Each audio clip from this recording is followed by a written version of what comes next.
Ke informasi pertama di Kompas Petang, dua komisioner Komisi Pemberantasan Korupsi hari ini diperiksa Dewan Pengawas KPK terkait dugaan pelanggaran etik Ketua KPK Firly Bahuri. Wakil Ketua KPK Alexander Marwata mengaku ditanyai soal dugaan pemerasan dan foto Firly dengan ex-Menteri Pertanian Syahrul Yassin Limpo.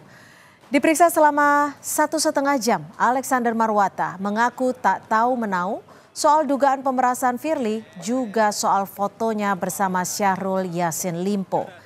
Alex justru mengungkap bahwa laporan dugaan korupsi di Kementerian Pertanian sudah masuk KPK sejak Februari 2020, namun baru ditindaklanjuti setahun berikutnya dan proses penyelidikannya tidak diinformasikan ke pimpinan.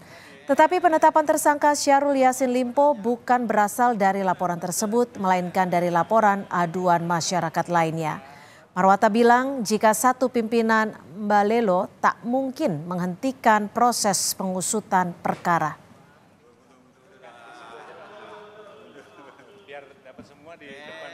Pimpinan itu kan 5, kolektif kolegial, ya kan seperti itu. Kalau misalnya ada satu pimpinan yang Mbalelo, yakinlah itu tidak akan menghentikan proses, kan begitu. 2 pimpinan itu juga tidak akan menghentikan proses, masih ada 3. Kalau voting masih menang. Kan gitu. Jadi kalau ingin mempengaruhi perkara di KPK, suap yang 5 pejabat, ya gitu kan, atau paling enggak 3 lah, kan menang kan? Berarti kalau suap 1 doang nggak mungkin Pak ya? Nggak mungkin gitu. Selain Alexander Marwata, hari ini Dewan Pengawas KPK memeriksa Johanis Tanak terkait dugaan pemerasan yang dilakukan Ketua KPK Firly Bahuri terhadap mantan Mentan Syahrul Yassin Limpo. Sebelumnya Firly mengakui dirinya bertemu dengan Syahrul Yassin Limpo pada Maret 2022. Namun Firly mengklaim pertemuan itu terjadi sebelum Syahrul menjadi pihak terkait perkara di KPK. Pemanggilan dalam waktu dekat untuk Pak Firly, Bu? Ya, kita berharap sih bisa lebih cepat. Tapi kalau Pak Firly-nya nggak hadir kan kita juga nggak bisa meriksakan. Untuk alasannya kemarin belum detail ya, Bu, dari Pak Firly apa aja, Bu? Kenapa mundur sampai tanggal 8? Ada. Kami tidak tahu alasan pengundurannya ya. Nanti ditanyakan aja ke yang bersangkutan. Ketua KPK Firly Bahuri sebelumnya sudah dipanggil Dewan Pengawas KPK pada 27 Oktober lalu untuk dimintai keterangan. Namun Firly meminta jadwal pemeriksaannya ditunda hingga setelah 8 November tanpa alasan yang jelas.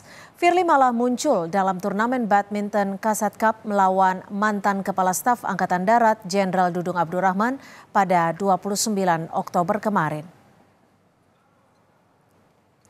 Untuk mengetahui perkembangan terkini pengusutan dugaan pelanggaran etik Ketua KPK Firly Bahuri oleh Dewan Pengawas KPK, kita bergabung dengan jurnalis Kompas TV, sudah ada Triksi Valencia di Gedung KPK Jakarta.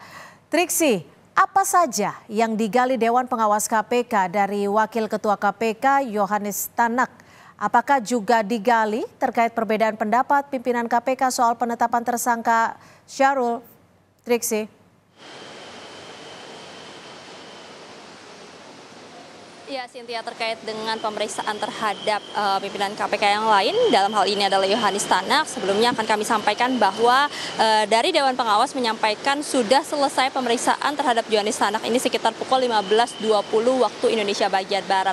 Akan tetapi kami awak media yang memang sudah menunggu sejak tadi pagi di tempat ini sama sekali tidak melihat baik dari Johanis Tanak masuk ke dalam untuk memenuhi panggilan untuk klarifikasi maupun juga memberikan keterangan terhadap Dewan Pengawas, maupun juga seusai dari memberikan klarifikasi. Lalu kami menjaga di beberapa pintu memang tidak terlihat adanya Johanis Tanak yang keluar dari gedung KPK ini untuk kemudian bisa menyampaikan statement ihwal apa saja yang digali dari pemeriksaan ataupun juga klarifikasi bersama dengan Dewan Pengawas. Namun Cynthia, yang bisa kami sampaikan adalah bagaimana apa yang disampaikan oleh Alexander Marwata selaku Wakil Ketua KPK yang pada hari ini juga memberikan klarifikasi terhadap ihwal dugaan pemerasan yang dilakukan oleh pimpinan KPK. Yakni tadi ada beberapa hal yang disampaikan. Pertama adalah terkait dengan pemerasan yang menyampaikan bahwa dirinya tidak mengetahui terkait dengan peristiwa tersebut. Lalu ada lagi hal yang ditanyai atau didalami adalah terkait dengan pertemuan antara pimpinan KPK Firly Bahuri dengan mantan Menteri Pertanian Syahrul Yassin Limpo. Dalam hal ini memang dijelaskan ataupun digali terkait dengan mekanisme proses penanganan kasus yang ada di KPK, baik dari pengaduan, penindakan hingga pengawasan serta kontrol dari pimpinan KPK itu sendiri. Tadi dalam pernyataannya, Alexander Marwata ini menyampaikan bagaimana kasus ataupun juga laporan dari masyarakat ini sudah masuk dari tahun 2020. Namun memang baru masuk ke dalam penelaahan ataupun juga pengumpulan informasi pada tahun 2021. Lalu berlanjut lagi pada tahun 2022 ini terkait dengan kenaikan kasus, prosesnya menjadi penyelidikan. Dan barulah pada tahun 2023 KPK membuka penyelidikan kembali pada pada Januari 2023 hingga kemudian penyidikan pada September 2023. Memang kalau melihat bagaimana timeline-nya tadi yang juga diceritakan oleh Alexander Marwata, kalau kita mengacu dari pernyataan Firly Bahuri terhadap pertemuan keduanya dalam dokumentasi foto, dikatakan pertemuan itu terjadi pada Maret 2022. Akan tapi kalau tadi disampaikan oleh Alexander Marwata bahwa memang ternyata sudah ada laporan dari tahun 2020. Nah, ini juga disampaikan bahwa sebenarnya semua laporan yang masuk kepada KPK tidak serta-merta langsung disampaikan kepada pimpinan KPK. Itu tadi setidaknya yang kami garis bawahi dari pernyataan yang disampaikan oleh Alexander Marwata.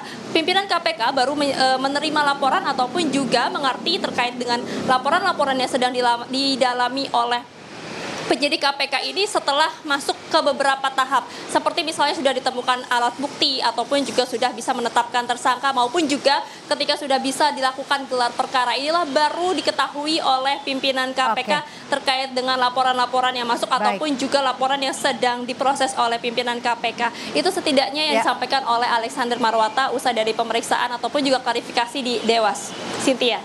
Baik, terima kasih Triksi Valencia melaporkan langsung dari gedung KPK Jakarta.